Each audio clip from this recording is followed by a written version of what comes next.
¿Qué hay? Buenas tardes.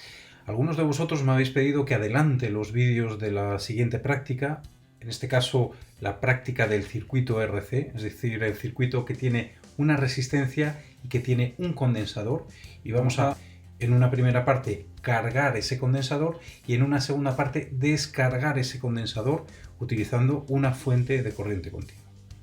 Bien, pues lo que vamos a hacer en este vídeo es empezar con los fundamentos teóricos. Para analizar los fundamentos teóricos, lo que voy a hacer, como en otras ocasiones, es seguir el guión de la práctica. Entonces, lo tengo aquí abierto y lo que vamos a hacer es ir punto por punto analizándolos para que entendáis cuáles son los fundamentos teóricos que hay que utilizar en esta práctica y podáis adaptar esta práctica, que en realidad se tendría que hacer en un laboratorio, la podáis realizar en vuestra casa con la información, con los datos que se os proporcionen mediante correo electrónico. Muy bien, entonces la práctica es la que lleva por título Circuito RC en corriente continua, y lo que tiene por objetivo es cargar un condensador y descargar ese mismo condensador en una resistencia. Es decir, vamos a ver cómo es el proceso de la carga del condensador y vamos a ver en otra parte de la práctica cómo es el proceso de descarga de ese condensador. Bien, en la introducción dice que un condensador está constituido por dos placas conductoras que están separadas una distancia pequeña en comparación con las dimensiones de las placas.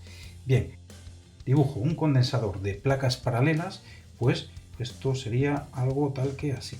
Tendría una placa por aquí y luego de forma paralela otra placa a una distancia, pues la que sea, pero que tiene que ser una distancia entre placas sea mucho menor que las propias dimensiones de las placas. ¿Por qué? Porque lo que vamos a intentar es que esas dos placas interactúen eléctricamente. Una va a acumular cargas positivas, la otra va a acumular cargas negativas y entre ellas se va a acumular energía eléctrica. Bien, en el proceso de carga del condensador lo que vamos a hacer es colocar esas dos placas conectadas a una fuente de alimentación. ¿Cómo lo hago? Pues conectando por un lado una placa a un borne de la fuente de alimentación, al borne positivo, y la otra al negativo. De tal manera que lo que va a suceder si yo realizo esto es que una serie de cargas que me está proporcionando esta fuente de alimentación van a recorrer el circuito y se van a acumular en esta superficie. Pero para que esto tenga sentido eléctrico, pues el mismo número de cargas van a recorrer el circuito por el otro lado y se van a depositar en esta superficie. En términos estrictos sabemos que esto no es así, ¿no? Es una manera de entendernos. ¿Qué es lo que sucede realmente? Pues que sabemos que por convenio decidimos que las cargas positivas son las que transmiten, las que transportan la energía eléctrica, pero realmente sabemos que son las cargas negativas, los electrones, los que en un circuito van a provocar que haya una corriente eléctrica. Pero bueno, aparte de eso, lo que conseguimos con esto es que se acumule energía eléctrica entre las placas de este condensador. Cargas positivas aquí y cargas negativas aquí. Es decir, que vamos a tener una placa con carga positiva y otra con carga negativa, y ambas van a tener exactamente la misma cantidad de carga, en un caso positiva y en otro caso negativa. Fijaros que mientras pueda acumular cargas por este lado y por este lado, estoy consumiendo energía eléctrica de esta fuente de alimentación. ¿Cuántas cargas voy a poder acumular? Pues bueno, eso lo sabéis de la teoría. La carga que puede acumular un condensador es una constante C, que llamamos capacidad del condensador, por la tensión a la que le estemos sometiendo. Si la tensión es V sub 0, pues será una carga proporcional a esa capacidad. La diferencia de potencial con la cual yo alimento esas placas va a hacer que, en principio, si no alcanzamos la saturación, vamos a poder acumular aquí tantas cargas positivas y aquí tantas cargas negativas que sean capaces de generar una diferencia de potencial entre las placas exactamente igual a V sub 0. Que si yo cargo con 9 voltios, van a acumularse el correspondiente en cargas a una diferencia de potencial de 9 voltios. Este es el proceso de carga del condensador. Vamos a ver qué más dice el guión. Nos dice que en cada placa hay igual cantidad de cargas positivas que negativas, en unas positivas y en otras negativas. La diferencia de potencial que existe entre las placas es proporcional a las cargas, lógicamente, y esa proporcionalidad es la expresión que hemos visto aquí. Ojo que parecería que pudiéramos aumentar esta tensión de alimentación del condensador hasta el infinito y acumular infinita carga, pero eso no sucede así realmente. Como todos sabéis, hay una carga límite que podemos acumular en un condensador que corresponde a esa carga que se acumula justo en el momento antes en el cual se produce la ruptura dieléctrica. ¿Qué es eso? Pues que realmente para que se acumulen cargas positivas aquí y cargas negativas aquí, necesitamos que haya aislamiento eléctrico entre estas dos placas. Sucede que cuando el potencial es muy grande, lo que puede provocar ese alto potencial es que las cargas salten de una placa a la otra y dejen de acumularse, es decir, que se cierre el circuito. Bien, otra cosa interesante es que mientras yo pueda acumular cargas en esta placa y en esta placa, habrá una corriente eléctrica. Pero en el momento en el que se saturan, en el momento en el cual alcanzo la carga máxima que puedo acumular, en ese momento deja de haber circulación, es decir, esto va a cortar el circuito.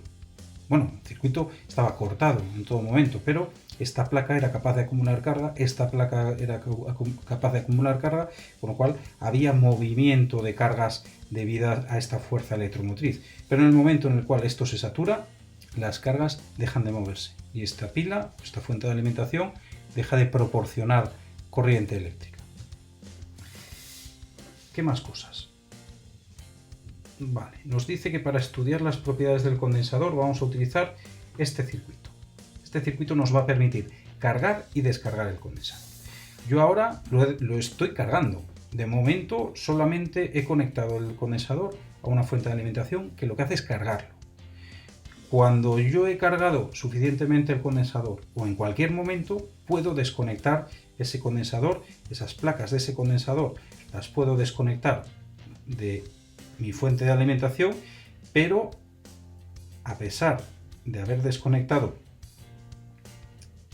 ese condensador de la fuente de alimentación, las cargas siguen estando ahí. Es decir, yo quito la fuente de alimentación y tengo un condensador cargado. Tengo algo que ha acumulado energía eléctrica y esa energía eléctrica la puedo recuperar. Está ahí acumulada, está acumulada en el condensador. Bueno, pues lo que podemos hacer a continuación es conectar ese condensador a un elemento eléctrico que sea capaz de consumir esa energía eléctrica, pues una resistencia. Ese elemento eléctrico va a hacer que circule la corriente entre esta placa y esta placa, se produzca una corriente eléctrica. Esa corriente eléctrica, pasando a través de esta resistencia, consumirá las cargas que en principio habíamos acumulado en las placas del condensador. Bien, pues lo que vamos a hacer es montar ese circuito eléctrico, que es tan sencillo como lo que voy a dibujar aquí ahora. Tenemos una fuente de alimentación de corriente continua, tenemos en primer lugar, este es el proceso de carga. En el proceso de carga tengo una resistencia por aquí arriba, tengo mi condensador en este lado del circuito y cierro por aquí. ¿Vale? Tenemos una fuente de alimentación que nos va a proporcionar una tensión V sub 0, tenemos una resistencia, un valor de resistencia R y un condensador con una capacidad C.